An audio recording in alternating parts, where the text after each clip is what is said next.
하나님의 말씀 신명기 33장 8절에서 11절까지 말씀 보겠습니다.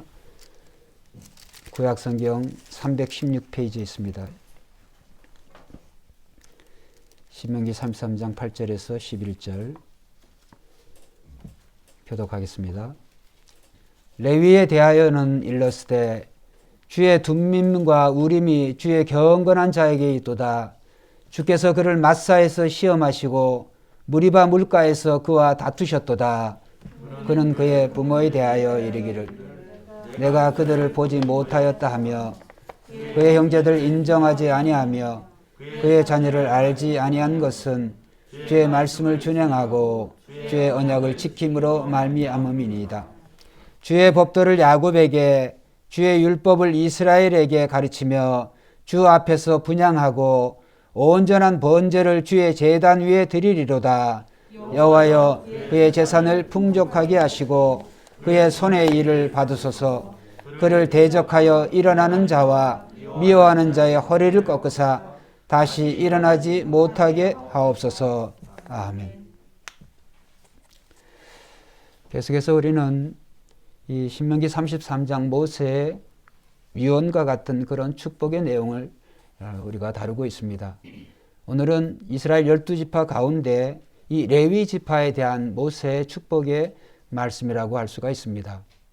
그런데 우리가 이 신명기 33장 12지파에게 모세가 축복한 그런 내용들을 이렇게 보면 그냥 한 절 또는 이 몇 절의 그 의미를 가지고 전체적인 그 모세의 축복의 내용이 어떤 것인지를 살핀다고 하는 것은 이제 나름 어렵습니다. 그래서 이제 설교가 필요한 것이고 또 목사는 이것을 연구해야 될 그러한 책임이 있는 것이죠. 오늘 이 레위 지파에게 하신 모세를 통하여 주신 하나님의 메시지는 이제 4절에 이제 불과한 것 같지만 다른 지파에 비하면 굉장히 분량이 많다 이렇게 생각할 수가 있습니다. 먼저 이 모세는 이 12지파에 대해서 모두가 축복의 내용들을 하고 있습니다. 그런데 이제 이스라엘 12지파의 조상이 되어지는 12 야곱의 아들, 그 아들들에게 이제 아버지가 죽기 전에 유언한 내용이, 축복한 내용이 또 저주한 내용이 창세기 49장에 나와 있습니다. 그래서 이 신명기 33장은 모세의 유언, 모세의 축복의 내용이라고 한다면 창세기 49장은 이스라엘 12지파의 조상이 되어지는 그 야곱이 자기 12 아들들에게 이제 축복 또는 저주의 그런 유언을 남긴 내용이 나옵니다. 그래서 신명기 33장과 이 창세기 49장의 내용은 연결해서 또 창세기 아니 전체와 이 신명기 전체를 연결해서 우리가 보아야 되는 이유는 창세기에 나타난 그 야곱이라고 하는 사람의 이름이 결국 그가 20년 외삼촌 집에서 가진 어려움과 그런 고난 가운데서도 하나님의 은혜로 그가 무사히 고향으로 다시 돌아올 수 있게 되어졌습니다. 그때 야복강가에서 이 야곱이 이제 천사로 나타난 하나님과 이제 씨름을 하게 되어졌는데 그것은 영적인 그러한 이제 비유죠. 그래서 천사로 나타난 하나님과 씨름을 하게 되어져서 결국은 물론 그 야곱이 이긴 것처럼 되어졌지만 하나님이 양보하신 거죠. 그런데 야곱이 그 기도를 통하여서 그 기도의 싸움을 통해서 하나님을 놓지 않으려고 왜 그랬을까요? 하나님이 내게 축복하시지 않으면 내가 놓아드릴 수가 없습니다. 여러분 우리도 하나님과의 관계에서 이런 야곱의 끈질긴 강청의 기도가 있어야 될 줄로 믿습니다. 결국은 야곱이 이제 떠나려고 하는 그 천사를 놓지 않으려고 하니까 천사가 야곱의 그 환도뼈를 쳐서 부러뜨리는 결국은 그 일로 말미암아 야곱의 이름이 새로운 이름을 부여받게 되는데 그 이름이 이스라엘이다. 그래서 결국은 야곱이라고 하는 사람이 한 사람의 속이는 자 야곱이었지만 이스라엘이라고 하는 한 민족의 아버지가 되어지는 놀라운 그런 결과를 그런 배경을 가지고 있습니다. 그렇기 때문에 이 야곱이라고 하는 사람은 그 다른 이름이 이스라엘이기 때문에 그 아버지의 이름 안에서 또 아버지의 아버지가 낳은 그 12 아들과 이스라엘 민족과의 그런 상관관계 속에서 우리는 본문을 생각해 볼 때 아주 심오하고 깊은 의미가 있습니다. 오늘 이 신명기 33장에는 좀 전에 말씀드린 대로 하나님께서는 모세를 통해서 축복의 내용만 나옵니다. 저주의 내용이 없어요. 그런데 창세기 49장에 보면 야곱이 어느 아들에게는 축복을 해줬지만 어느 아들에게는 저주를 했어요. 그 저주를 한 그 아들들이 몇 명 나오는데 대표적인 사람이 레위라고 하는 사람, 시므온이라고 하는 사람이에요. 물론 순서로 따지면은 이제 시므온이 먼저, 그 다음에 레위가 르시 레유니까 이제 첫 번째 그 아들들의 이름을 저는 그렇게 외웁니다만 르우벤, 이제 시므온, 레위 이렇게 이제 유다 이렇게 넘어가죠. 그래서 야곱이 그 레위와 그 시므온을 저주를 합니다. 저주를 하는 내용이 창세기 49장에 보면은 그들의 혹독한 노여움과 맹렬한 분노로 인해 저주를 받을 것이고 이스라엘 중에 나누어지고 흩어질 것이다. 이런 무서운 말씀을 이 레위에게 하는 거예요. 시몬과 레위에게 이런 저주를 이 아버지라고 하는 분이 이런 저주를 이제 했어요. 아니 마땅히 그들에게 마지막에 이제 죽기 전에 자녀를 축복해 줘야 되는데도 불구하고 왜 그런 아버지가 참 어떻게 보면 씁쓸한, 어떻게 보면 안타까운 그런 저주를 할 수밖에 없었나라고 하는 것을 우리가 이해하기 위해서는 이 시몬과 레위가 무슨 일을 했는지를 우리가 생각해 볼 필요가 있습니다. 그런데 그들이 이제 보면 창세기 34장에 보면 야곱의 그 가족이 이 가족이 이제 세겜이라고 하는 곳에 도착을 하게 되어졌을 때 그 딸, 야곱의 딸 디나가 그 세겜의 이제 도시에 그 거리에 놀러를 나갔어요. 그런데 그 세겜 족속의 이 세겜 도시의 이 지도자의 아들이, 추장의 아들이 이 디나를 성적으로 범해버렸어요. 그러니까 이제 디나가 졸지에 그런 일을 당하고 오빠들에게 얘기하지 않았겠어요? 가정에서. 물론 아버지 야곱도 알았겠죠. 그때 대표적으로 이 시몬과 레위가 아주 복수의 칼을 갈았던 거죠. 감히 내 동생을 이렇게 해? 이방 민족이? 그래서 결국은 이 야곱의 자녀들이 꾀를 내어가지고 이 세겜 또는 이 세겜 족속은 세겜 이 추장은 전체가 이 히위 족속인데 이 히위 족속에게 거래를 합니다. 무슨 거래를 하냐면 야곱도 당시에 부자니까 이 세겜 족속들과 이 히위 족속들에게 너희와 우리가 아들과 딸을 서로 교환하고 결혼을 하고 우리가 함께 살면 좋지 않겠냐. 이제 그쪽도 그 청을 좋게 받아들이고 세겜 추장의 아들이 디나를 사랑하니까 이제 추장이 대표적으로 지도자가 그렇게 하니까 좋겠다.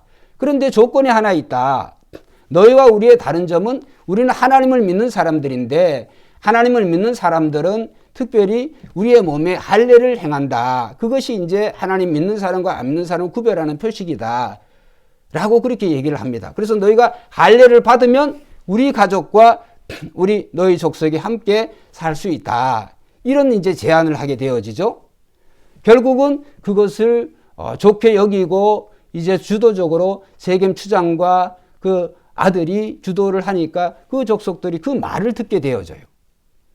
그래서 이제 이전에 지금은 뭐 할례라고 하는 것이 병원에 가면 간단히 그렇게 되어지게 되겠지만 옛날 시대, 모세의 시대만 해도 모세가 할례를 자기 아들에게 행할 때 자기가 한 게 아니지만 그 십보라가 돌을 취해가지고 차돌을 취해가지고 그 아들에게 할례를 행했잖아요. 얼마나 힘들었겠어요. 어쨌든 이 세겜 족속 전체가 남자들이 할례를 행해서 그 할례가 가장 크게 할례의 고통이 크게 달했을 때 이 레위와 시몬이 또 다른 형제들을 또 얘기해서 칼을 들고 칼로 이 레겜의 이 세겜 족속의 남자들을 다 죽여버려요. 다 죽여버리고 가축들을 이제 탈취하고. 그래서 결국은 이 야곱이 원하던 게 아니죠. 그래서 세겜 부족의 남자들을 다 죽여버렸으니까 어떻게 되겠습니까? 그 인근의 가나안의 여러 그러한 부족들이 그 소리를 듣고 이 야곱의 가족을 죽이기 위해서 맹추격을 하는 장면이 창세기 34장에 나와요. 그 일에 대해서 야곱의 가족이 이제 비상 상황이 되어진 거죠. 동생의 또는 딸의 복수를 하기 위해서 그런 일을 한 것까지는 나름 어떻게 이해가 되어지는지 모르지만 복수가 복수를 낳게 되는, 이제는 야곱의 전 가족이, 야곱의 일가가 완전 다 멸족하게 되는 그런 위험의 상황에 처해지게 되어졌단 말이에요. 야곱이 이제 죽기 전에 그 일을 기억하는 거예요. 그 일을 기억하면서 시몬과 레위의 너희의 그 혹독한 노여움과 맹렬한 분노로 인해 가지고 너희는 저주를 받을 것이다. 그리고 너희는 이제 그 이스라엘 땅에서 너희가 흩어져 살 것이다. 한 곳에 모여 사는 게 아니라 너희는 뿔뿔이 흩어져 살게 될 것이다. 너희의 후손들이 이런 이제 저주를 퍼부은 것이죠. 그런데 이제 세월이 400년이라고 450년이라는 세월이 걸려서 이제 모세의 시대에, 모세가 죽기 전에 이미 야곱의 12아들들이 중심이 되어진 12지파가 이루어진 거예요. 그래서 모세가 마지막 그가 죽기 전에 이 약속의 땅 가나안 땅에 들어가기 전에 이 레위 지파에게 그들을 축복을 한 내용이 오늘 우리가 신명기 33장에 읽은 내용이에요. 아버지 야곱과는 달리 모세는 이제 축복을 해 줬죠. 그래서 레위에 대해서 첫째로 레위에 대하여는 일렀으되 신명기 33장 8절 주의 둠밈과 우림이 주의 경건한 자에게 있도다. 주의 둠밈과 우림이 주의 경건한 자에게 있도다. 야, 그러면 이 둠밈과 우림이 뭘까? 궁금하지요? 이전에 우리가 이제 이 레위기 또 이 율법 또 성막에 대한 강의를 하면서 우림과 둠밈에 대해서 그때 언급을 하고 말씀을 드렸습니다만 중요한 것은 우림과 둠밈이라고 하는 게 이제 정확히 어떤 물건을 얘기하는 건데 그게 정확히 이런 것이다, 사이즈는 어떻고 이런 것은 성경이 말하지 않아요. 중요한 것은 우림과 둠밈이라고 하는 것은 이제 학자들이 생각할 때 성경은 또 돌이라고도 나오니까 그 어떤 귀한 돌인데 그 귀한 돌들을 하나님의 백성들이 하나님의 뜻을 알기 위해서 우리가 오른쪽으로 가야 될까요? 왼쪽으로 가야 될까요? 그런 정도가 아니라 우리가 이 민족과 싸워야 되겠습니까? 또 우리가 12지파인데 어느 지파가 먼저 나가서 싸워야 되겠습니까? 이렇게 하나님의 뜻을 물을 때 마치 제비뽑기 하는 것처럼 이 우림과 둠밈이라는 그 돌을 사용을 했어요. 그런데 이제 우림과 둠밈이라고 하는 이 물건을 아무나 그냥 가지고 있는 것이 아니라 한번 따라 합시다. 대제사장이 옷 속에 보관했다. 대제사장이 입는 그 바깥, 어떻게 보면 바깥 옷이죠. 제일 바깥 옷에 그 바깥 옷에 안에 안주머니가 있어요. 안주머니 속에다가 이 우림과 둠빔을 보관하게 했어요. 그런데 이 대제사장 또는 이 레위 지파를 오늘 모세는 뭐라 그러냐면 주의 우림과 둠빔이 주의 경건한 자에게 있도다. 사랑하는 성도님들, 오늘 야곱이 자기 아들들 시몬과 레위에게 대해서 경건한 자라고 부르지 않았어요. 오히려 저주를 퍼부었지만은 오늘 하나님은 모세를 통해서 그들을 경건한 자로 봐주시는 거예요. 할렐루야. 주의 우림과 둠밈이 경건한 자에게 있도다. 즉 그들은 레위 지파에게는 어떤 책임이 있느냐?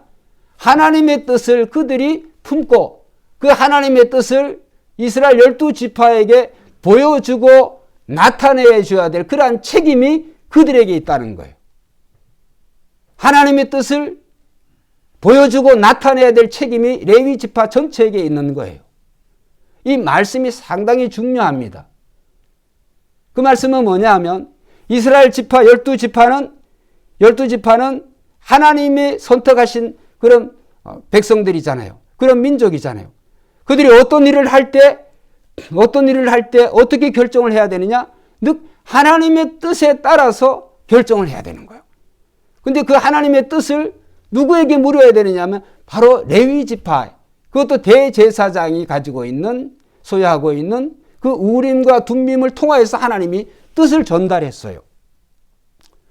그래서 그 말씀은 뭐냐 하면 오늘 우리는 이 세상 속에서 믿는 자와 믿지 않는 자가 섞여 살고 있지만 사도 베드로가 말씀하신 우리는 왕 같은 제사장이다 그랬습니다. 할렐루야. 왕과 같은 그런 제사장으로서 오늘 안 믿는 사람들은 하나님의 뜻을 몰라요. 우리는 하나님의 뜻을 성경을 통하여서 하나님의 뜻을 알고 살아가는 사람들이에요. 그런데 세상에 살다 보니까 믿는 자와 믿지 않는 자의 삶의 태도가 너무 흐려져서 옅어져서 또 잊어버려서 삶의 우선순위가 바뀌어지니까 믿는 자가 믿지 않는 자와 구별이 안 되어져요. 하나님의 뜻을 소유하고 간직해야 되고 그것을 나타내야 되는데 세상 사람들이 살아가는 그런 삶의 모습이 더 크게 보이고 그게 더 맞는 것 같아. 그러니까 하나님의 사람들이 하나님의 뜻을 구하고 하나님의 말씀대로 살아가기보다는 믿지 않는 다른 사람들의 방식을 따라간다는 거예요. 오늘 이것을 우리는 조심해야 돼요.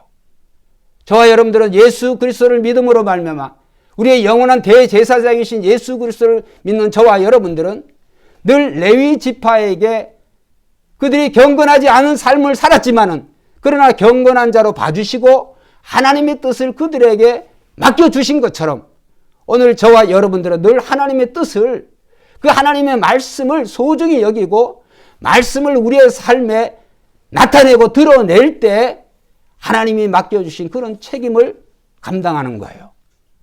그리고 오늘 그 말씀 밑에 8절 밑에 보면 우린과 둠빔이 주의 경건한 자에게 있도다. 주께서 그를 마사에서 시험하시고 무리바 물가에서 그와 다투셨도다.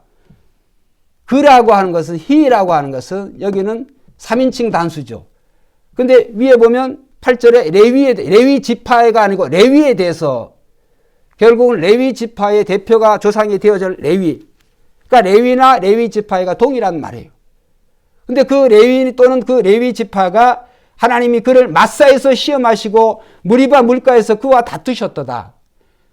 하나님이 마사와 무리바라고 하는 그러한 곳에서 레위 또는 레위 지파와 연관된 어떤 그런 일을 하나님이 말씀하시는 거예요. 그럼 마사와 무리바에 무슨 일이 일어났을까?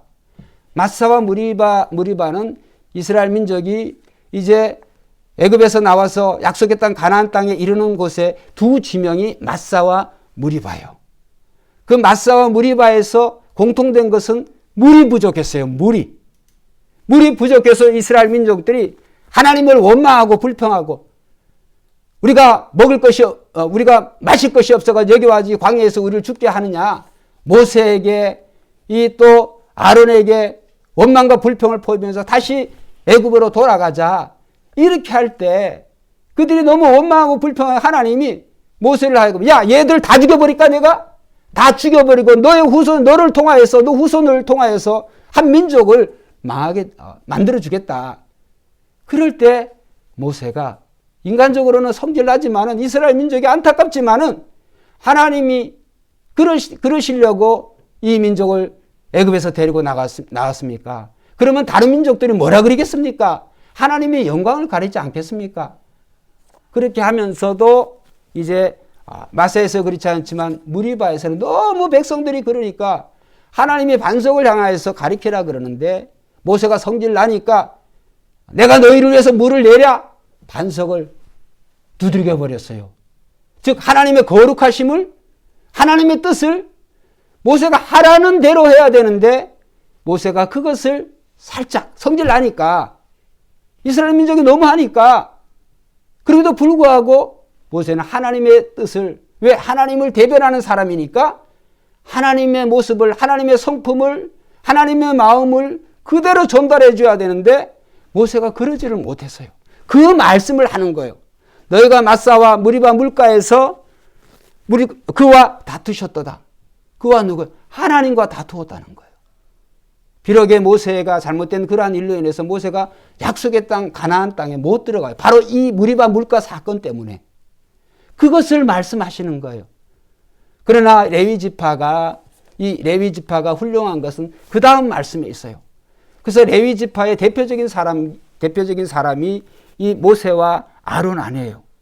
그들이 비록 이스라엘 민족을 정말 하나님이 말씀대로 뜻대로 그들을 나름대로 잘 인도를 했어요. 나름 이 무리바 물가에서 하나님의 온전한 모습을 드러내지 못한 부분이 있지만 그럼에도 불구하고 출애굽기 32장에 보면 레위 지파 전체가 하나님이 기뻐하시는 일을 해요. 그게 무슨 말씀이냐 하면 출애굽기 32장에 보면 이제 이스라엘 민족이 한 석 달 정도 거쳐서 애굽에서 나와가지고 한 산에 도착했는데 그게 호렙산 또는 시내산이라고 그러기도 해요. 시내산에서 모세가 하나님으로부터 율법을 받으러 올라가는 그 40일 기간 동안에 이제 산 밑에서 이스라엘 민족들이 지도자 모세가 40일 동안 안 보이니까 혼돈에 빠졌어요. 그래서 형 아론에게, 이 아론이 지도자니까 아론이시여 우리를 여기까지 인도한 그 하나님이 어디 있나이까? 지금 지도자 모세가 죽었는지 살았는지도 모르고 그 산에서는 놀라운 광경이 벌어지고 있는데 우리 너무 두렵습니다. 그래서 우리를 인도할 그 하나님 그 신을 우리가 필요합니다. 그 신의 모습을 형상을 만들어 주세요. 그러니까 아론이 이제 의도적으로 주도적으로 하나님이라고 생각하고 있는 그 하나님의 형상을 만들었는데 송아지를 만든 거예요. 그 사람들이 가져온 그런 귀금속을 가지고 금송아지를 만들어서 이것이 너희를 인도한 하나님이다 이렇게 하니까 그게 하나님 말씀에 위배되는 거죠. 하나님이 물론 십계명을 받기 전입니다만 그들이 하나님의 형상과 모습을 만들어서 안 되는데 금송아지가 뭐냐 하면 이 애굽의 대표적인 그러한 우상이란 말이에요. 그러니까 그 애굽의 우상이나 하나님이나 똑같이 생각을 한 거예요. 이스라엘 민족이. 그래서 그 앞에서 정말 춤추고 노래하고 자기네들이 정욕에 빠져가지고 거기에서 이제 음행하고 여러 가지는 우상 숭배를 하니까 하나님께서 그 일이 진노하셔가지고 이스라엘 민족을 심판하려고 하실 때 하나님께서 모세를 통하여서 이제 말씀하시는 거죠. 그래서 모세가 산 밑에 내려보니까 희한한 광경이 막 벌어지니까 모세가 분노했죠. 그래서 하나님께 받은 그 십계명 돌판을 던져버렸죠. 그래서 깨져버렸고 그런 정도로 모세도 화가 났지만 그래서 하나님께서는 그들을 이제 심판하려고 하시니까 하나님이 모세를 통하여서 여호와의 편에 하나님의 편에 설 자는 칼을 들고 내 앞으로 와라. 그렇게 할 때 이스라엘 12지파 전체 가운데 레위 지파만이 칼을 들고 모세의 편, 즉 하나님의 편에 선 거예요. 그 다음에 말씀이 오늘 이 9절의 말씀이 무서운 말씀이에요. 자, 9절 말씀 신명기 33장 9절 말씀 한번 읽어봅시다. 시작.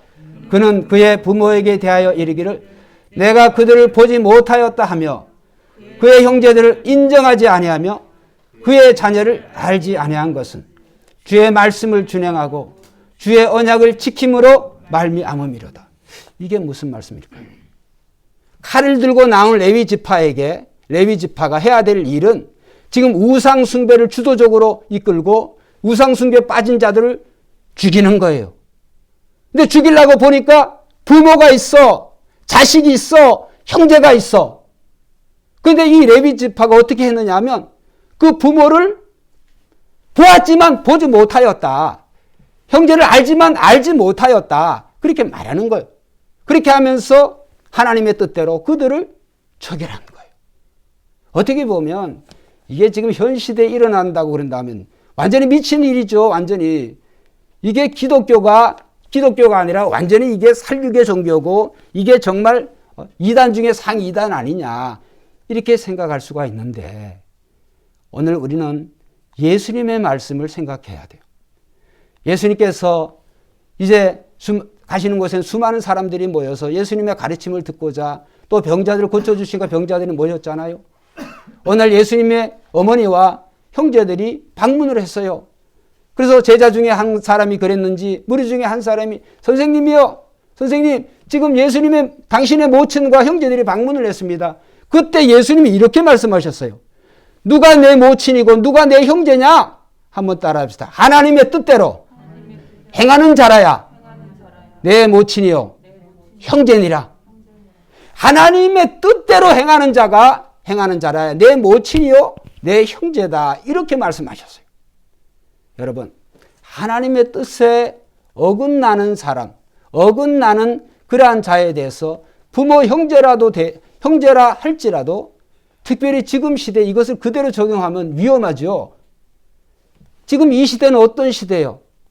하나님이 모세를 통하여서 한 민족을 이 세상에서 존재하지 않는 그러한 민족을 만드시고 그 민족에게 율법을 주시고 특별한 법을 주시고 또 그 법을 그들이 잘 지키고 행함을 통하여서 모든 민족의 모범이 되어지는, 즉 거룩한 나라를 만드시는 과정이잖아요.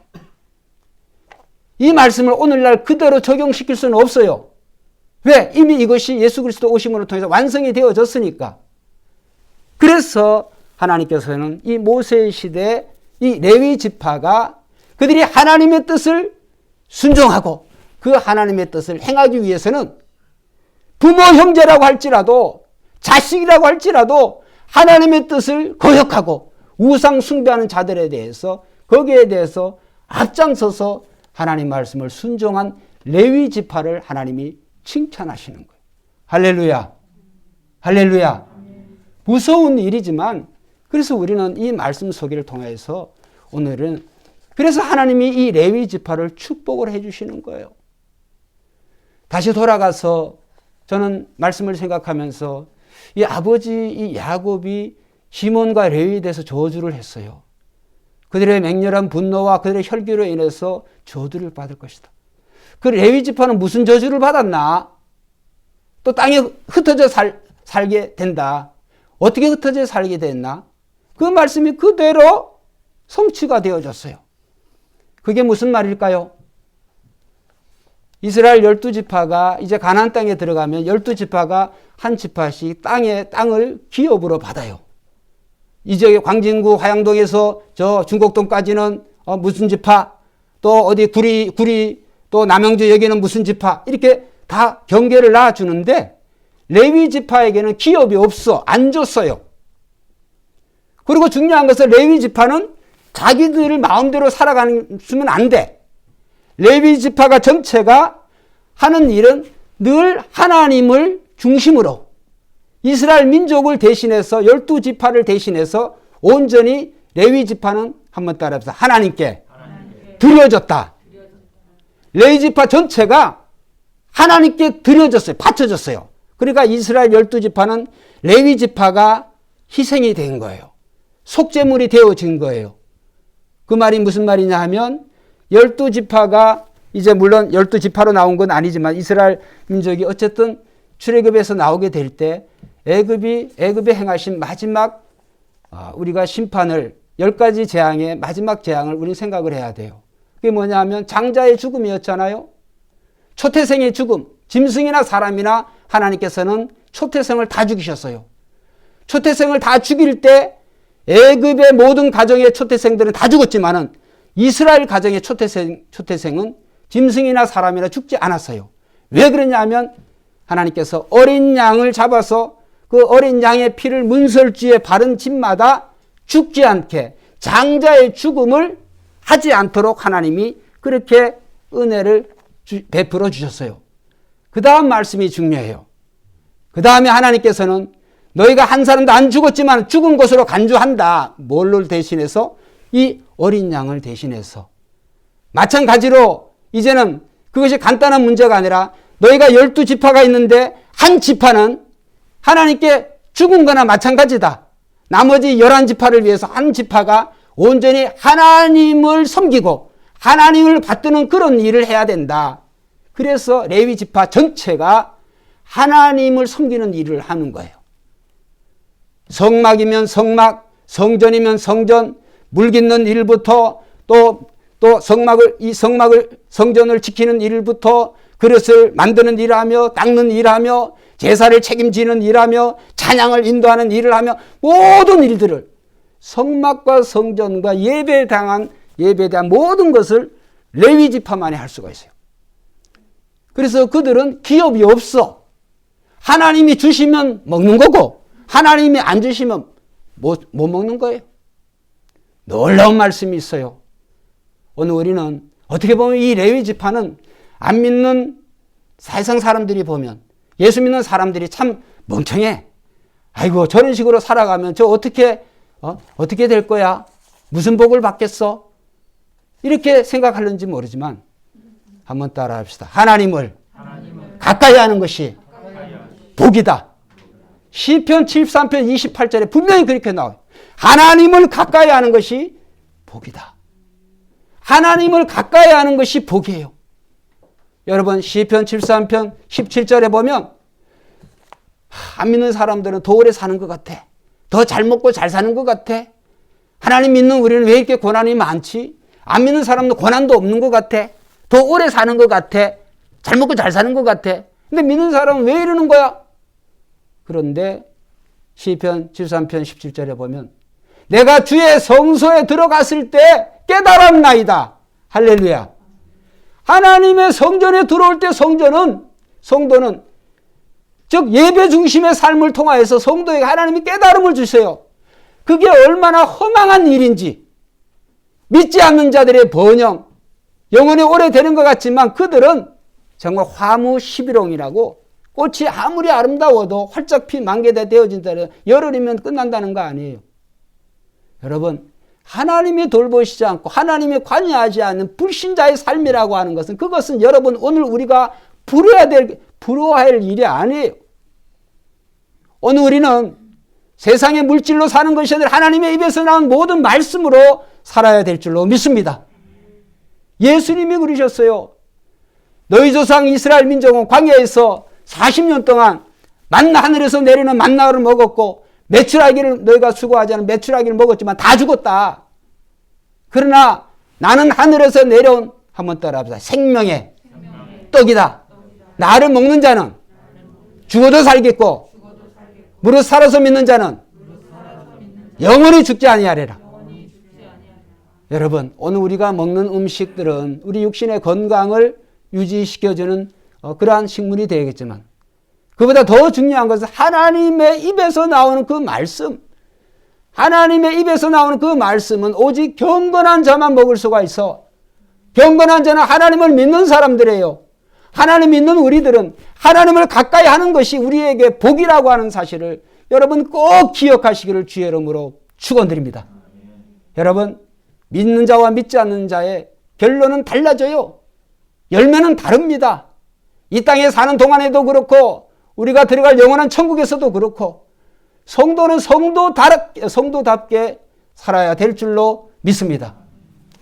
창세기 34장에 야곱의 그 아들들이 특별히 이 레위가 주도적으로 해서 정말 이 세겜 족속을 싹쓸이해서 그들이 정말 죽을 뻔했지만 창세기 35장에 넘어오면 하나님께서 야곱에게 가르쳐 주세요. 이제 가나안 전 부족이 연합해가지고 이 야곱의 가족을 죽이려고 막 뒤쫓아 올실 때 피냄새를 맡고 두려워가지고 그들이 막 이제 어찌해야 될 바를 모를 때 하나님이 야곱에 가르치시는 거예요. 한번 따라합시다. 베델로 올라가라. 베델로 올라가라. 여기를 떠나서 베델로 가라. 그 베델이 어디예요? 야곱이 자기가 정말 자기 집을 떠나서 그 외삼촌 라반의 집에를 갈 때 베델이라고 하는 곳에 그 광야에서 비록 그 루스라 벌판이었지만은 거기에서 기도 하나님을 만났잖아요. 꿈을 꾸니까 사닥다리가 나타나서 천사가 오르락내리락 그런 장면을 그가 놀라운 광경을 보고 야곱이 정신이 버떡 나가지고 하나님 내가 다시 돌아오게 된다고 한다면 이것이 하나님의 성전이 되겠나이다.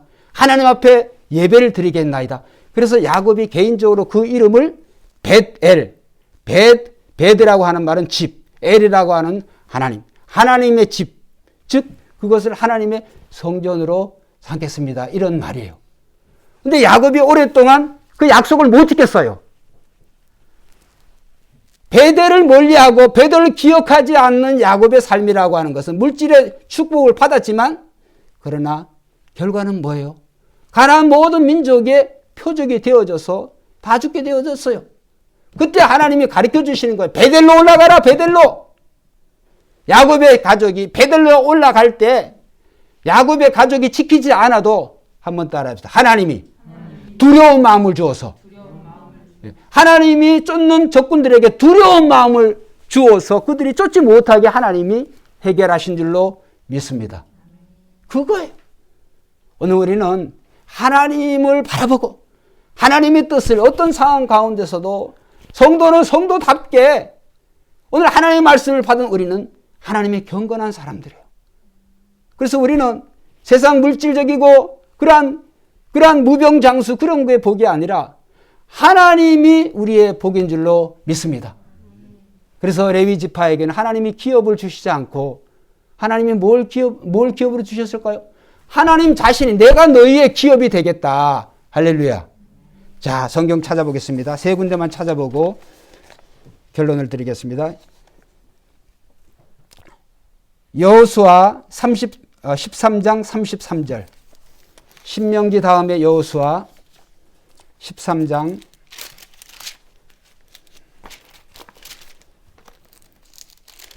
유나 윤서도 잘 기억을 해놔. 자, 여호수아 13장 33절. 자, 한번 읽어봅시다. 시작. 오직 레위 지파에게는 모세가 기업을 주지 아니하였으니 이는 그들에게 말씀하신 것 같이 이스라엘 하나님 여호와께서 그들이 기업이 되심이니라. 할렐루야. 세상의 인간들이 사람들이 자기가 수고하고 노력해가지고 얻는 그것이 기업이 되는 것과 기업이 되는 것과 하나님 자신이 기업이 되는 것은 비교할 수가 없어요.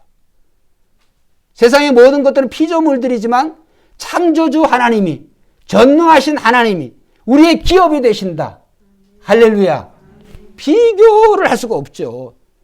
그래서 성도의 삶은 성도의 행복은 하나님 자신에게 있어야지 하나님이 만든 것들 그것을 섬기거나 그것을 복이라고 생각하면 착각은 자유고 그거는 불신앙의 행위예요.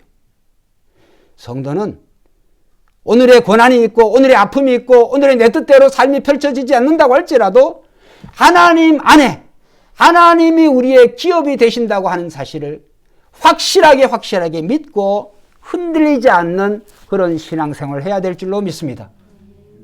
세상이 어떻게 변해진다고 할지라도 나의 삶이 어떻게 전개된다 할지라도 하나님이 나의 기업이 되신다. 왜? 오늘 레위 지파에게 하나님이 약속하셨어요. 내가 너희의 기업이 되겠다. 그 다음에 13장 14절 한번 읽어봅시다. 같은 장의 13장 여호수아 13장 14절. 자, 시작. 오직 레위 지파에게는 여호수아가 기업으로 준 것이 없었으니 이는 그에게 말씀하신 것과 같이 이스라엘 하나님 여호와께 드리는 화제물이 그들의 기업이 되었다. 참 어떻게 보면 나머지 11지파는 땅도 넓은 땅이 있고 거기서 마음껏 그러한 작물들을 키워서 자기네들 마음대로 그런 먹을 수가 있는데 레위 지파는 어떻게 보면 초라해. 왜? 이스라엘 민족이 하나님 앞에 그 제사 드리기 위해서 나오는 그 제사물의 일부, 그 제사물 또 전체도 아니고 예를 들어서 소를 드리고 양을 드리면 거기에 뒷다리 하나, 몸의 일부 하나,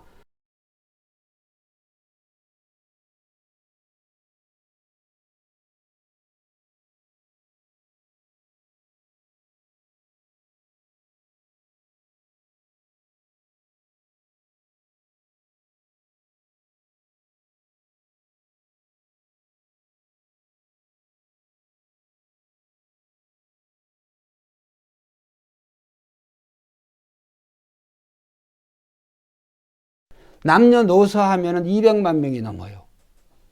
그들이 정확하게 11조를 띠고 그들이 정확하게 하나님이 바쳐야 될 그러한 제물을 바친다고 한다면 이 레위 족속들은 레위 지파는 다른 지파보다도 더 먹고 남아요. 할렐루야.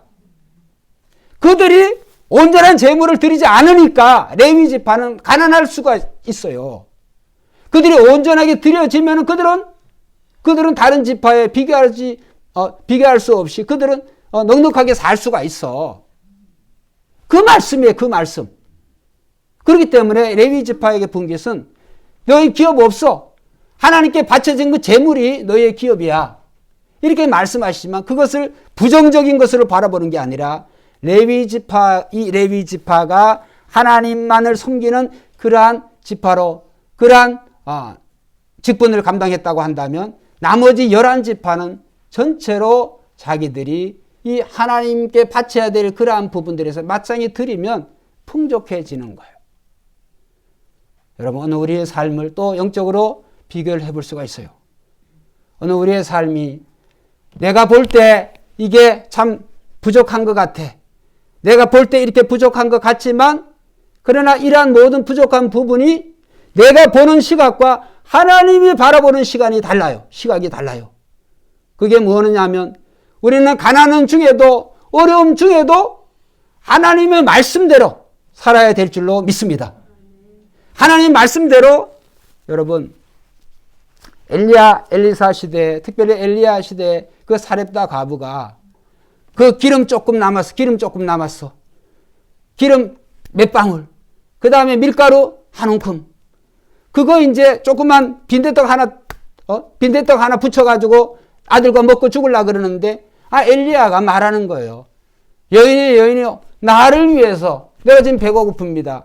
나를 위해서 먼저 그걸 나 만들어주고, 그 다음에 먹고 난 다음에 남은 것이 있거든. 당신들이 먹으세요.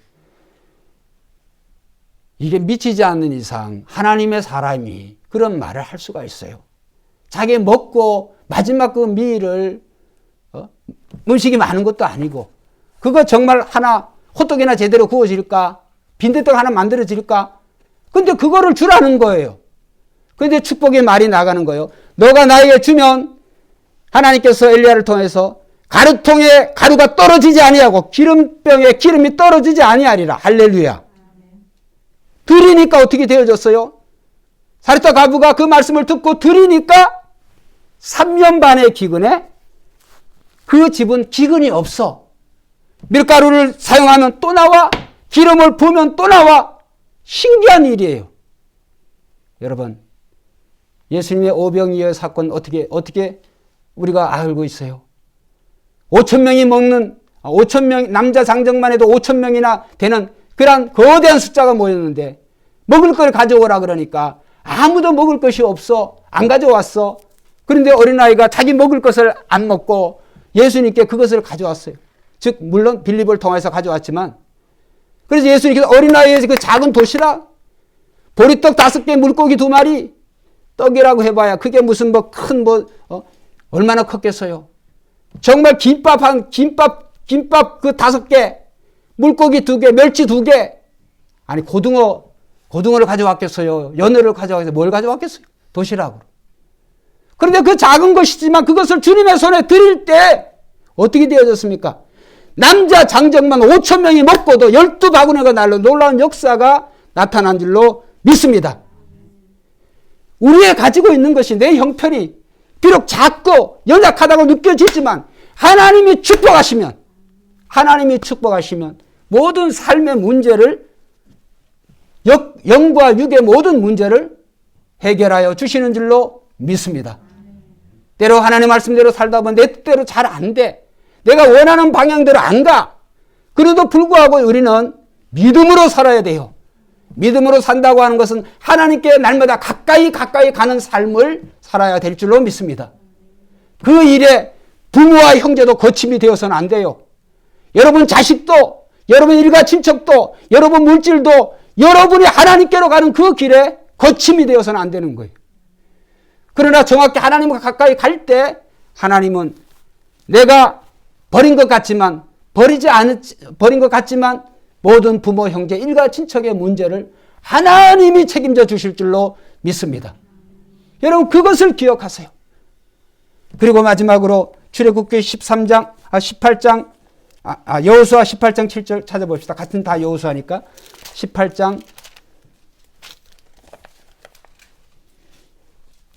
요 세 말씀은 꼭 기록을 좀 해두세요. 여호수아 13장 33절, 14절, 그 다음 18장 7절. 자, 읽어봅시다. 시작. 레위 사람은 여호와의 제사장의 분깃이 그들의 기업이 됨이며, 거기까지만 보겠습니다. 자, 레위 지파의 분깃은 뭐라는 거예요? 대답을 해보세요.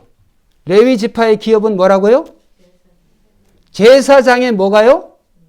직분이. 제사장의 직분이 너희의 기업이라는 거예요.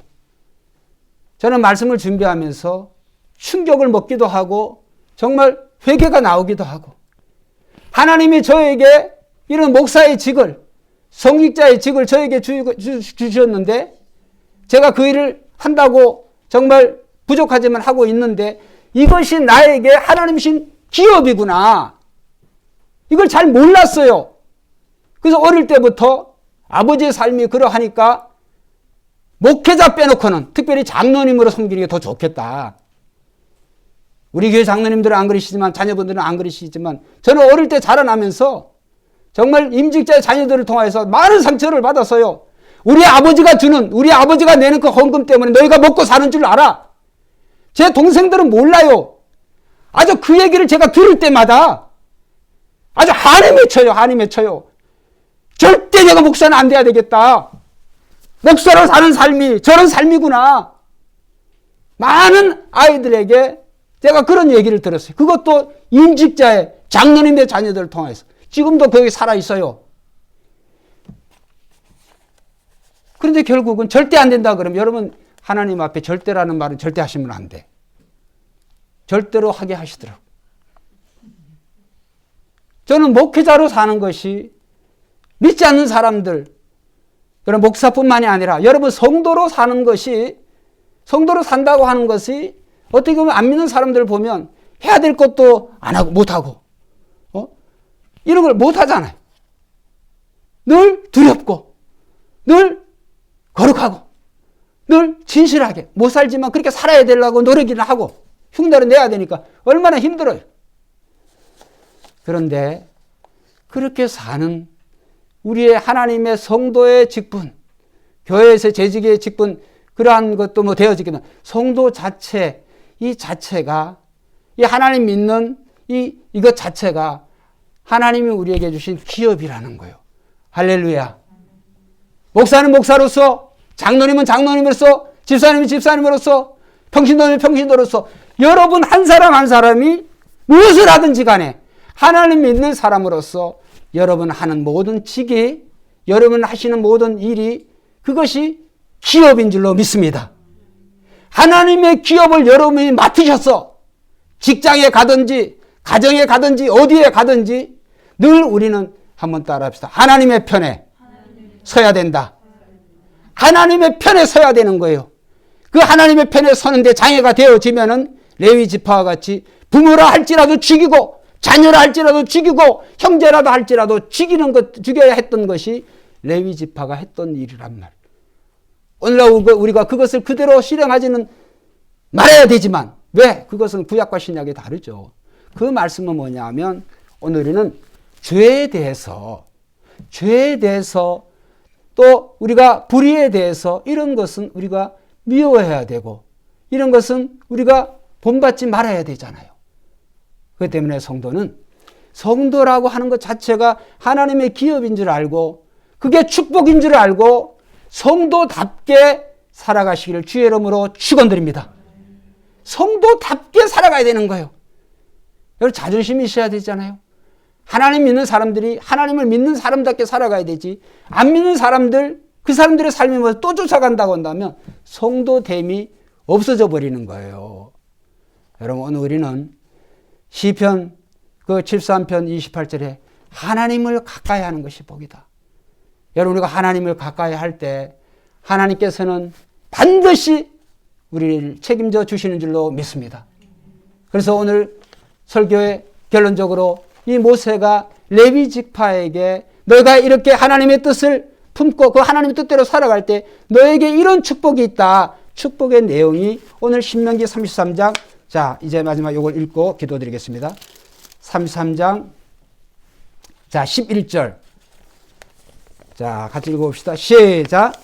여호와여 그의 재산을 풍족하게 하시고 그의 손의 일을 받으소서. 그를 대적하여 일어나는 자와 미워하는 자의 허리를 꺾으사 다시 일어나지 못하게 하옵소서. 할렐루야. 하나님 말씀대로 하나님 뜻대로 살면 하나님 뜻을 귀중히 여기고 그것을 품고 그것을 드러내는 그런 삶을 살면 하나님이 물질적으로도 그의 재산을 풍족하게 하시고 그 다음에 그의 손의 일을 그가 무슨 일을 하든지 그의 손의 일을 하나님이 받으시라는 즉 하나님이 축복을 해주신다는 거예요. 여러분 우리가 손으로 수고하는, 우리의 몸으로 수고하는 그것이 우리의 열매가 되어지는 것이 어떤 사람에게는 쉬운 것 같지만 어떤 사람에게는 안 쉬워요. 근데 하나님의 방법은 간단해요. 할렐루야. 할렐루야. 인간들이 이게 국내에도 이거 안 될 것 같아. 답이 없어. 또 성도로서 내가 이러이러한 것을 아무리 노력 안 돼. 근데 하나님이 풀어주시면 너무나 간단해 버려. 너무나 쉬워. 그러한 축이. 너가 하는 손에 하는 모든 일을 하나님이 복을 준다는 거예요. 그 다음에 마지막으로 그를 대적하여 일어나는 자와 미워하는 자의 허리를 꺾으사 다시 일어나지 못하게 하소서. 즉 우리를 미워하고 우리를 해하는 자들과의 싸움에서 우리가 육적인 싸움을 어떻게 하겠어요? 영적인 싸움에서 승리하게 한다는 하나님의 약속인 줄로 믿습니다. 오늘 이 말씀을 잘 기억하시고 이 레위 지파에게는 하나님의 뜻을 그들이 품고 그 하나님의 뜻을 품었다고 하는 그것을 나타내는 삶을 살아야 돼. 오늘 저와 여러분들이 믿지 않는 이 불신 세상에 살면서 믿는 자와 믿지 않는 자의 아무런 이 구별이 없는 차별이 없는 이런 시대에 오늘 우리가 신앙과 믿음으로 살아갈 때 여러분 개인과 가정이 여러분 직장과 일터가 모세가 이 축복하신 이 모든 축복의 내용이 저와 여러분들의 축복이 될 줄로 믿습니다. 기도드리겠습니다.